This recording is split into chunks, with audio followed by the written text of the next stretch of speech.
Hello and welcome to the EduTalk Diabetes Series, hosted by Easy, Biotone, and diabetes health and wellness experts.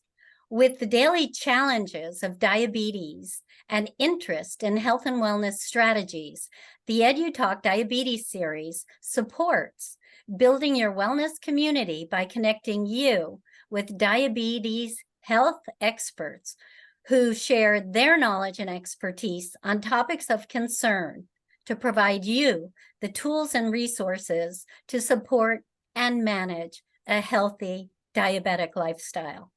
Today's expert is Linda Lockett Brown, the president of Cinet Registered Dietitians and Wellness.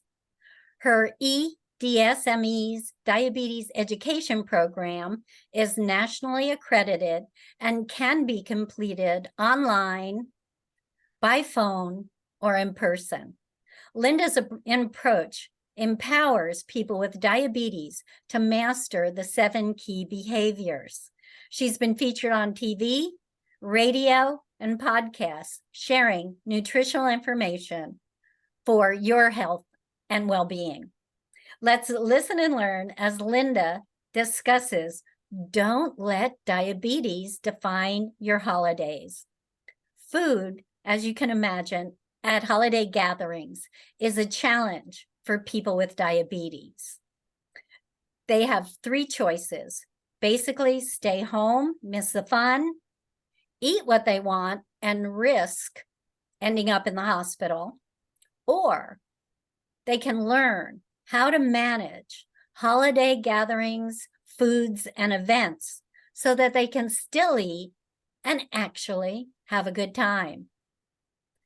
Linda previously presented an EduTalk Diabetes series on meal planning for diabetes, more than carbs. This is an excellent companion EduTalk to tonight's Don't Let Diabetes Define Your Holidays. This can be listened to on the Easy website, ease-zinc.com website under the EduTalk tab. And with that, we have a lot to get to today. Please feel free to chat your location and your job responsibility. And with that, Linda, I'll turn it over to you, and I will join you at the end of the presentation to answer chats with you. So it's all yours. Take it away. Well, thank you for that wonderful introduction, and thank you for everybody who is choosing to spend dinner time with us this evening. And I am really passionate about this topic, not letting diabetes define your holidays. So we're going to go through some things people commonly think, things that people commonly do, and learn some techniques to get around it.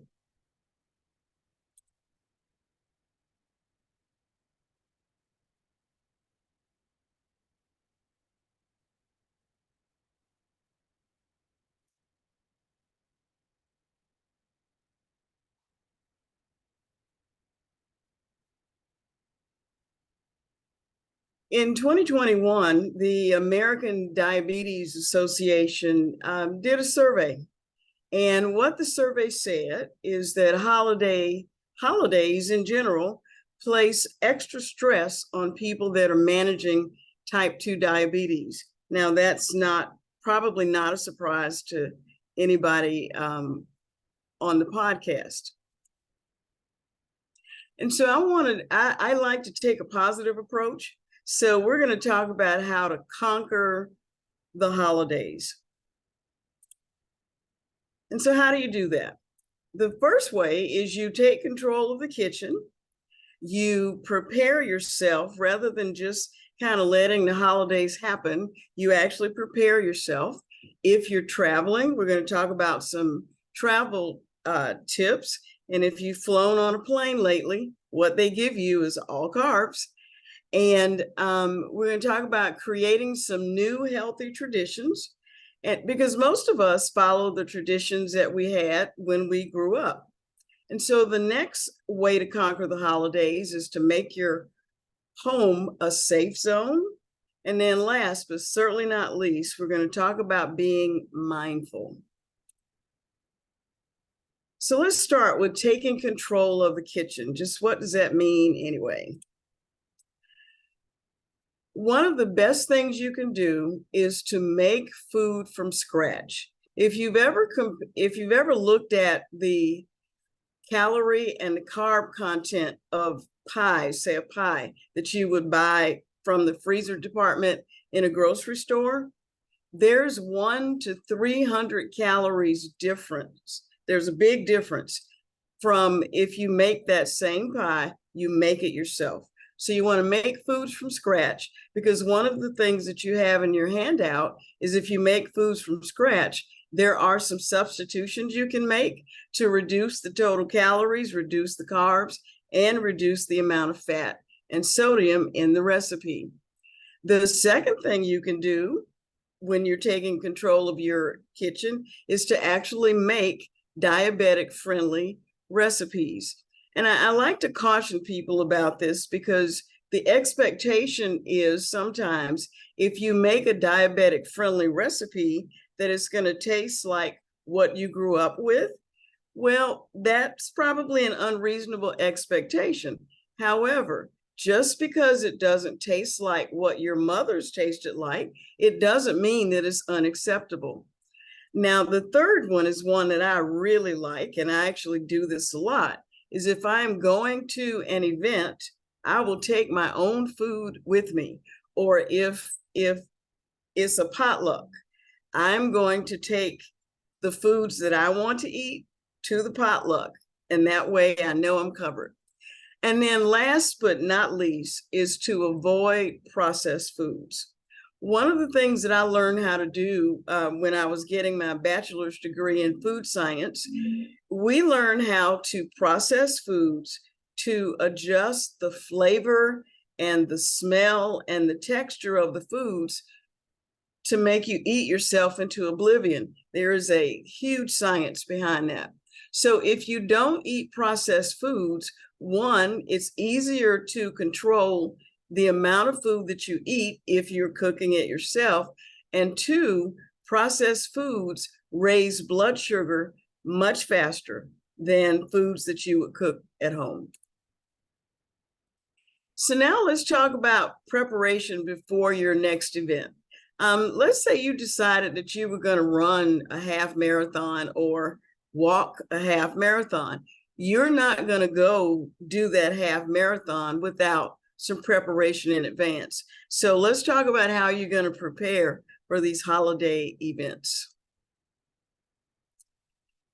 The first thing is you want to eat on time. So whatever your daily schedule is, if you eat breakfast at 7, lunch at 12, and dinner at 5 or 6, you want to follow the same schedule.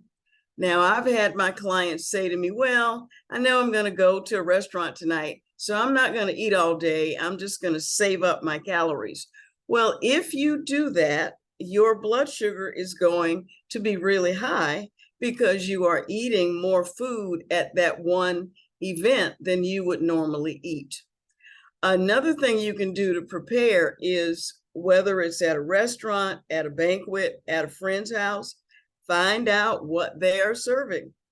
And once you know what they're serving, then you know what to bring to fill in so that you can have what you need. And that's related to the next one. Take your own food. And if it's an event where you're really concerned about what's going to be there, how long you're going to be there, eat before you go so that when you get there, you are not ravenously hungry. Now let's talk about traveling. Traveling is tough. Traveling is tough. If you're going on a plane, there will be very little that's diabetic friendly on the plane. So just know that. So you can take your own snacks in your carry-on bag, or if you have enough time, if you're not running through the airport like I'm frequently doing, running through the airport and you're the last one on the plane, if you get there a little early, and you've not brought your snacks, then you can go to the restaurants and put together a healthy meal and take it on the plane with you and eat what you brought. Another thing you want to do is distract yourself. So most airlines now, they have onboard movies. And if you can watch a movie without eating something, that's what you want to do. But or if you don't want to watch a movie, listen to music or read. And so you're distracting yourself so that you're not thinking about food. So when you go on vacation, just think about, I'm on vacation, but I'm not on vacation from making healthy choices. And then last but not least is to stay hydrated, because many times when you think you are hungry, you're not actually hungry, you're actually dehydrated. So whenever you think you're hungry, step one, drink some water.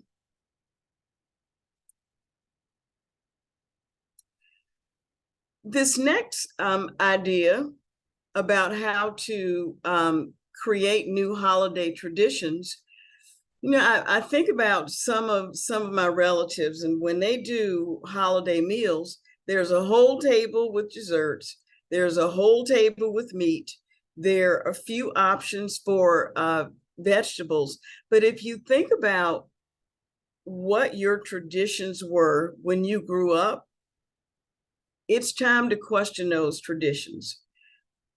Just question the traditions and maybe pick one or two of the traditions that you really like, keep those, and actually it's going to make it a whole lot easier for you if you're not preparing 12 or 15 different dishes.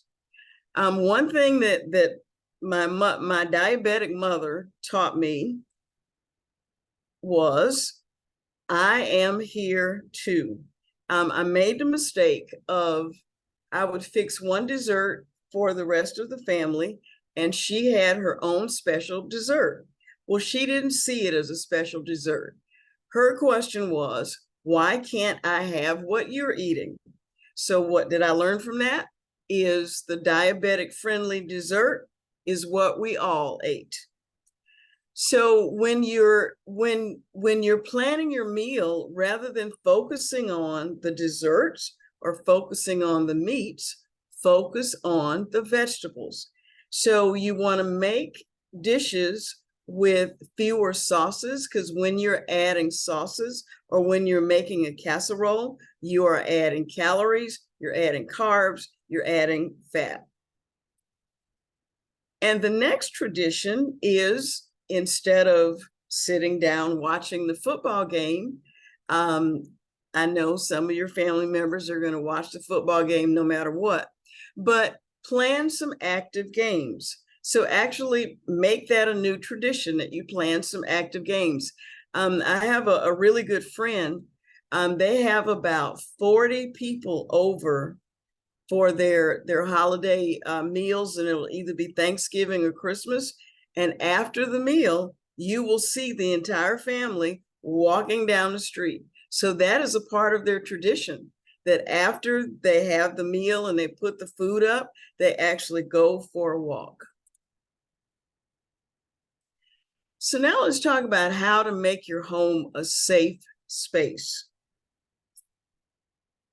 Every human being has a food that it is difficult for them to resist.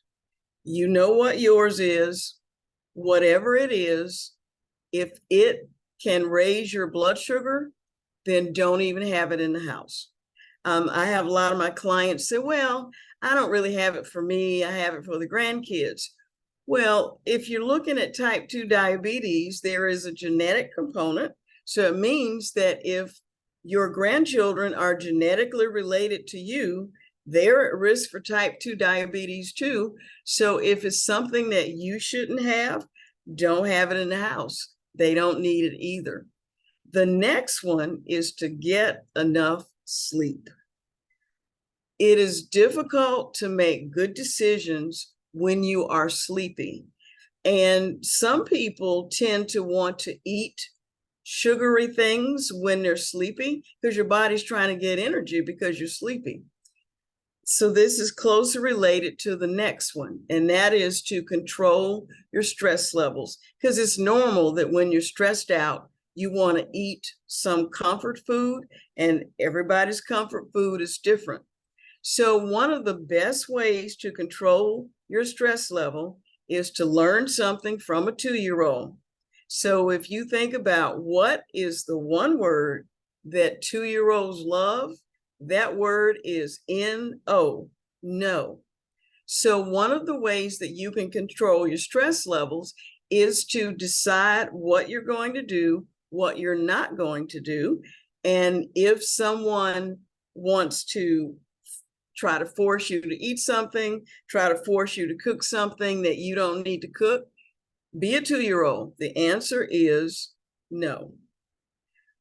And then last but not least, this is something that we have been kind of batting around in the nutrition world for a lot of years, and that is, how often should you weigh yourself? It's an individual thing, but during the holidays, it is a good idea to weigh yourself more than one time a week, so that if you see that your weight is going up, that's just a message that it's time to put on the brakes. It's not a time to give up. It's a time to put on the brakes. So now let's talk about managing the event itself. So here's some typical foods that you would see at a Thanksgiving or a Christmas holiday party. And the thing that I want to point out is the green beans. Notice that this is not green bean casserole. It's green beans. So here's how you manage events.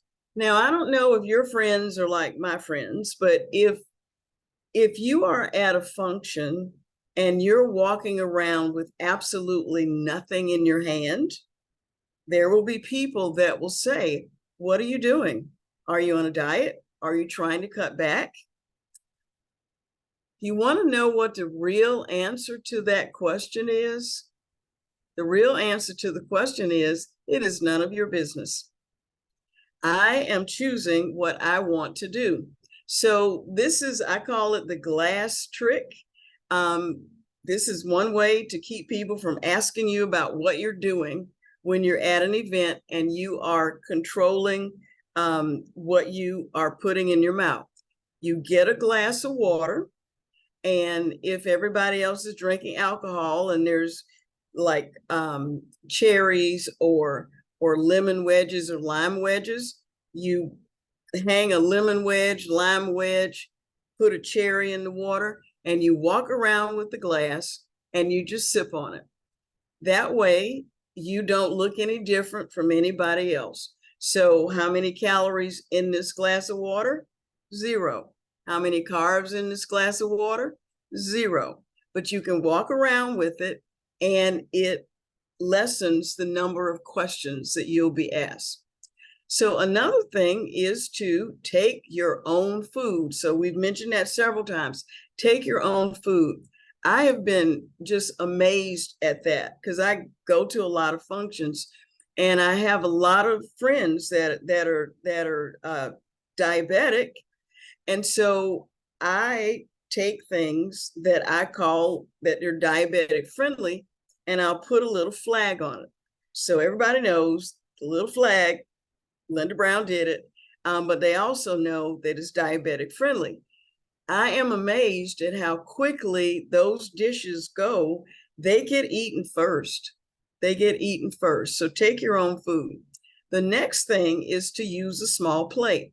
So if you think about a 6 or an 8-inch plate, even the paper plates, they have a rim on it.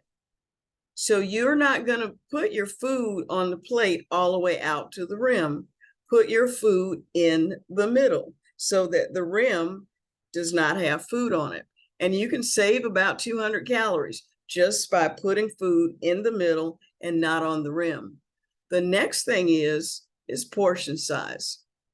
Portion size. Now we're going to talk about bites in a little bit, but you want to watch portion sizes. So if you're in some place like a Golden Corral or some other kind of buffet, their portions are actually right. So if you take one scoop of something, it is going to be the right amount. So just decide in advance. I will take one scoop, not pile it up, just one scoop level. The next thing is to skip seconds. Your taste buds can get fatigued. So if you eat a lot of one thing and just, kind of blow through it, you actually stop tasting it. And you're thinking, well, I think I want a little more of that. And even if you got a little more, you can't taste it. So one way to increase the enjoyment of food is you take your glass of water and you take a fork full of something, you chew it, you put the fork down, you chew it, then take a sip of water. Then the next bite of that item is going to be just as intense as the first one. So if you've watched your portion sizes, then you're actually going to enjoy everything that you eat. So let's talk about drawing the line. And sometimes people feel bad about doing this because they think that they're being rude. So when we say draw the line, what we're talking about is what you're doing for yourself. You're going to do it today, not tomorrow. I've had a lot of clients say to me, well, okay, we just did this meal plan. I'm going to start the meal plan tomorrow. Well, how about starting the meal plan today? And how about when you go to the first function, start doing what you have set out to do at the first function. It is okay to say no. We've already talked about that. And you do not owe anyone an explanation for what you're doing. You really don't. Now, this one, when I think about eating mindfully, I think about if you have kids, one of the things that you probably found yourself saying to your kids as they grew up was, pay attention, pay attention. So that's what eating mindfully is. You are paying attention to what you're eating. When I think about mindless eating, I think about sitting in front of the TV with a bowl of something, or a plate of something, or a table of something. And you're sitting there just grazing off the table, not even thinking about it. So this is the opposite. So when you're eating mindfully, you know when you are actually hungry. I mean, hunger is the biological reason to eat, but we have many, many other reasons why we eat. But if you're being mindful, you are aware of when you are actually hungry. So you're at this function and you've decided, okay, I am going to have a small piece of one thing that I really love. So get that small piece of the one thing that you really love, get your glass of water, and go off in a corner and actually enjoy it. Actually enjoy it. Pay attention to it. Pay attention to the smells. Pay attention to how it feels on your tongue. Actually enjoy it. So whatever this food is that you decide to eat, enjoy it. You want to have small portions of your favorite foods. I've had people say to me, well, I only eat it once a year. Well, enjoy it once a year, but only eating it once a year is not a license to eat the whole thing. And the next one with mindful eating is we beat ourselves up in our heads, and we cause ourselves to fail because of what we're thinking. So listen to your thoughts. So if you find yourself saying, I'm going to be good, or I've been bad, what you have just said is, well, I've already messed up, so I can do whatever I want.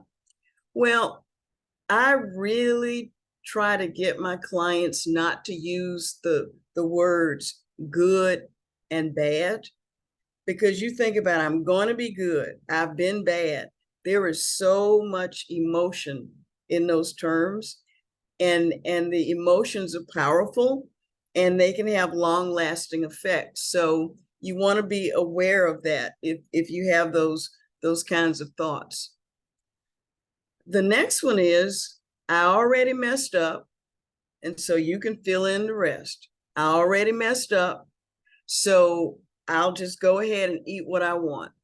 Well, let's take a different approach. I messed up.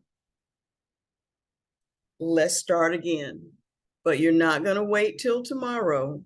You're going to do it today. So don't start tomorrow, start today.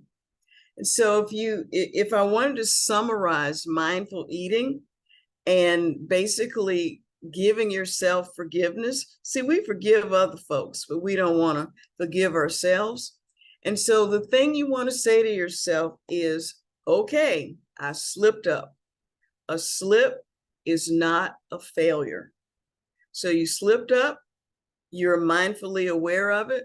It's kind of like that saying, you fall off the horse, you get back on, but don't get back on tomorrow. Get back on the horse today.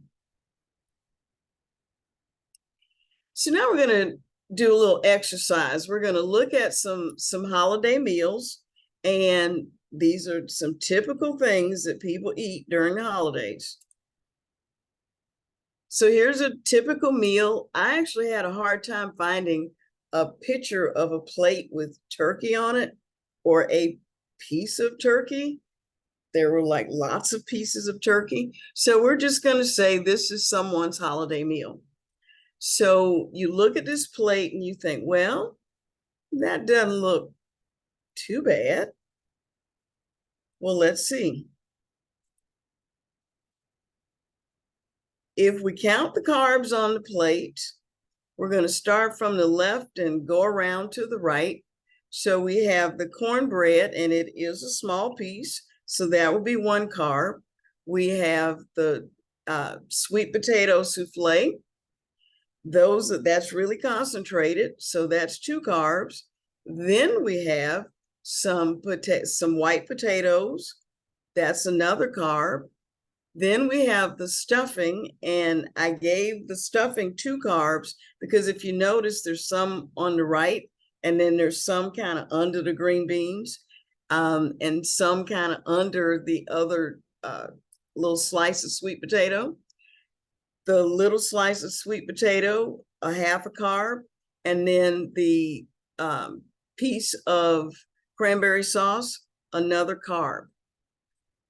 Just looking at that plate, you may not have thought that that little plate would have that many carbs on it. So what's the total? 7.5 carbs. In order to be able to manage and keep a normal blood sugar with 7.5 carbs, you'd have to be the size of a football linebacker, about 6'2", 240 pounds. They can handle 7.5 carbs, but most people that I know can't handle 7.5 carbs in one meal. And notice that 7.5 carbs, we haven't even gotten to dessert yet, and we haven't even looked at the beverage yet. So I just wanted to show you that things can add up. So if you were following what we suggested earlier, then you would already know how many carbs you have in a meal. So let's just say you can handle 3 carbs in a meal, and you have already decided in advance that you're going to have a small portion of 1 dessert. So what does that leave you? That leaves you 2 carbs for the meal. And that's assuming that your beverage is calorie-free. So that would mean that you would pick the cornbread or And so let's say you want the cornbread. So let's say you have the cornbread and you really like stuffing. So you would have the cornbread, half of the stuffing, no cranberry sauce, no potato, no sweet potato souffle. Now there's another way to get to 2 carbs, and that would be to have a half a piece of cornbread, 1/4, so it'd probably be like a half a teaspoon of the sweet potato souffle, and 1/4 of the stuffing. And if you really like the cranberry sauce, you could have half of the cranberry sauce, and that would be 2 carbs. So there's more than one way to get to the same place. One of the highlights of Thanksgiving meals, Christmas meals, are the pies. So there's pie and then there's pie. So I just wanted you to have an idea of what's in a pie of different kinds. So this is a pie that was cooked in an 8-inch pan and divided into 8 equal pieces. So sweet potato pie, 276 calories, 2 carbs. Apple pie, 356 calories, 3.5 carbs. Pecan pie, 503 calories, 4 carbs. Cherry pie, 390 calories, 4 carbs. So you can see it's going to be a little tough. But if you did it based on the carb content, then your best choice is going to be a half a slice of sweet potato pie, and that would only be 1 carb.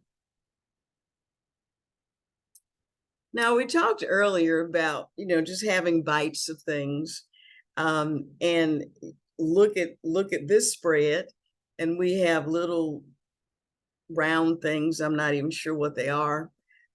We have puffs, we have pastries, we have conglomerations of sugar. And if you look in the lower left-hand corner, there's even some beverages. So let's look at what a bite might cost you. So a pedophore, that's those little teeny, about an inch, 1.5 inch square cakes. They're really, really tiny. 1 pedophore is 60 calories, but it is also 3 carbs. So then you have a bite of cheesecake, 162 calories, 1 carb. And then you have the infamous Toll House cookie. 1 Toll House cookie is 148 calories, and it's 1 carb. Just something to think about.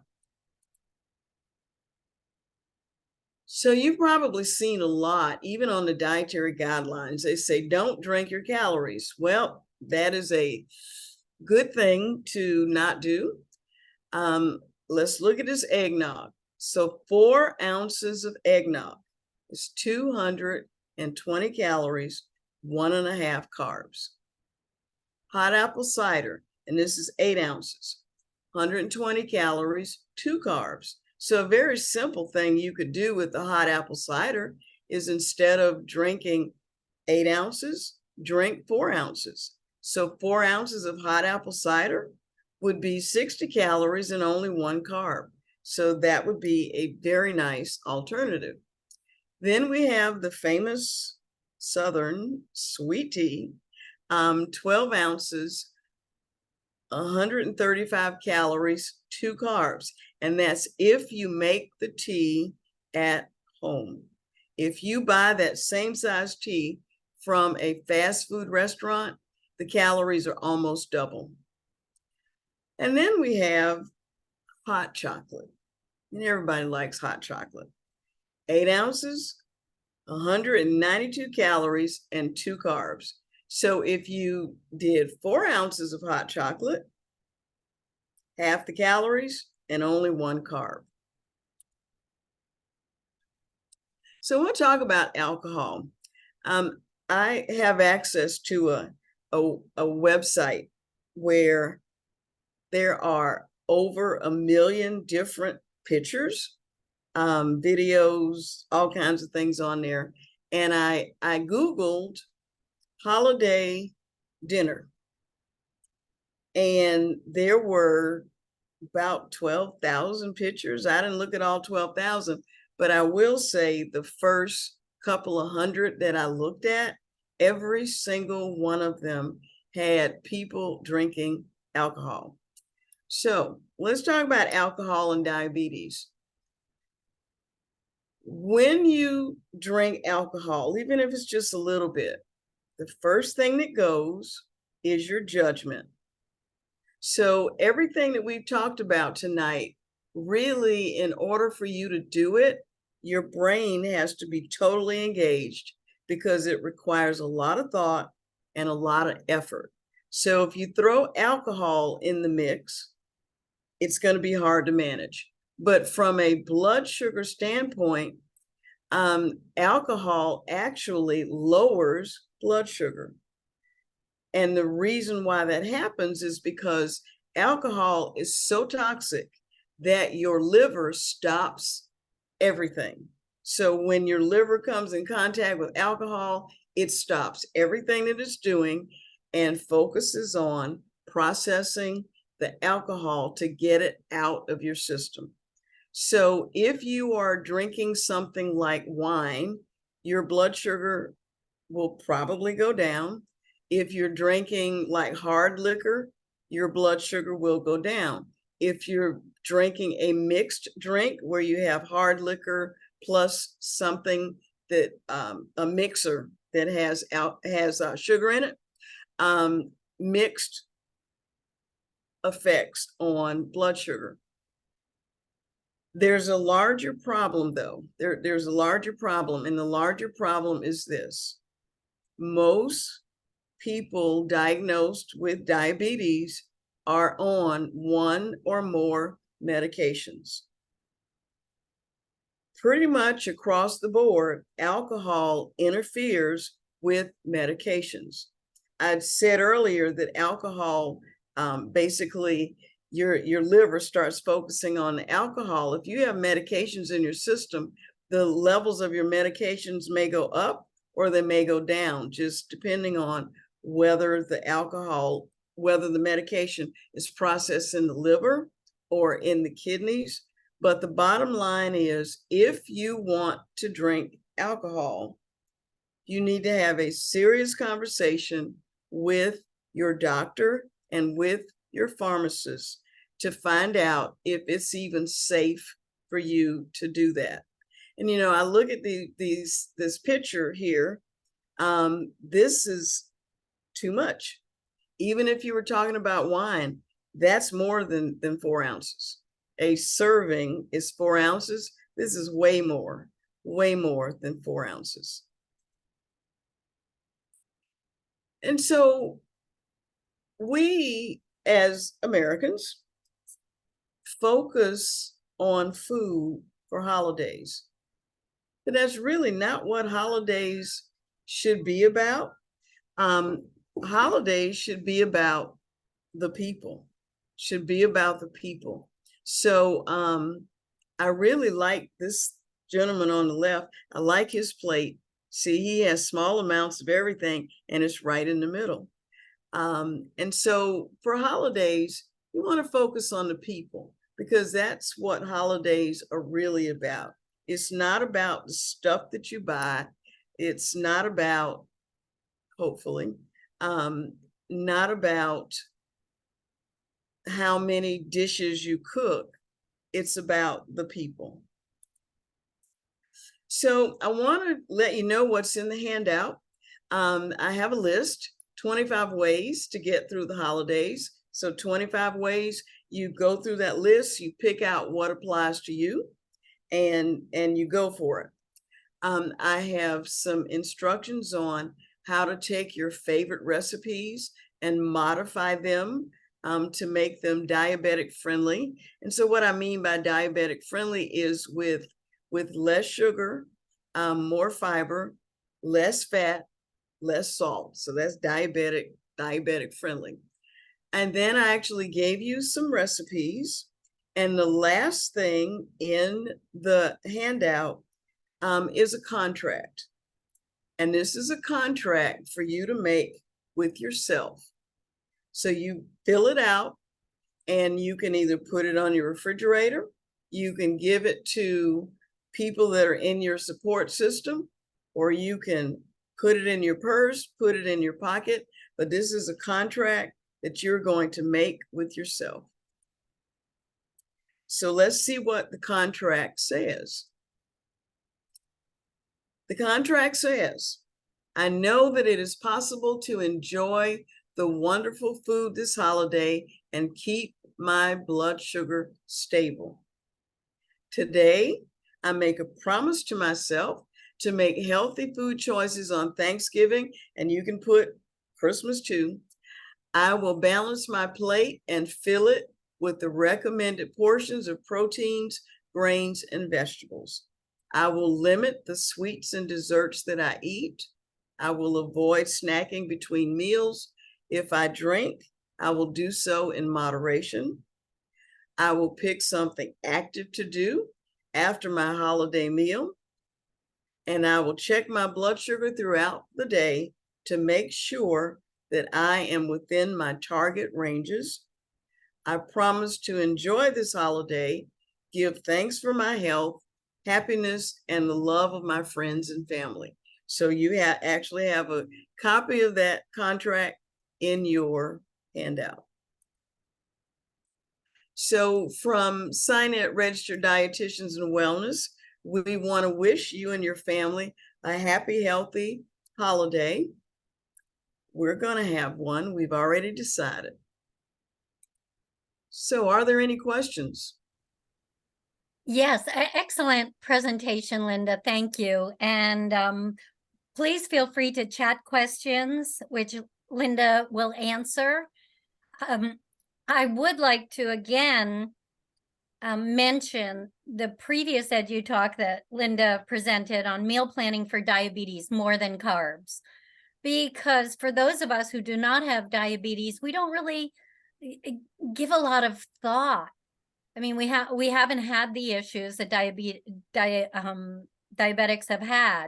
So we kind of just eat, and the presentation for meal planning for diabetes more than carbs was excellent in just initiating the thought process for leading into today's edu talk about mindfulness. It was included reading labels and understanding about the hidden sugars, which I was totally surprised about, that are added to our foods in the market.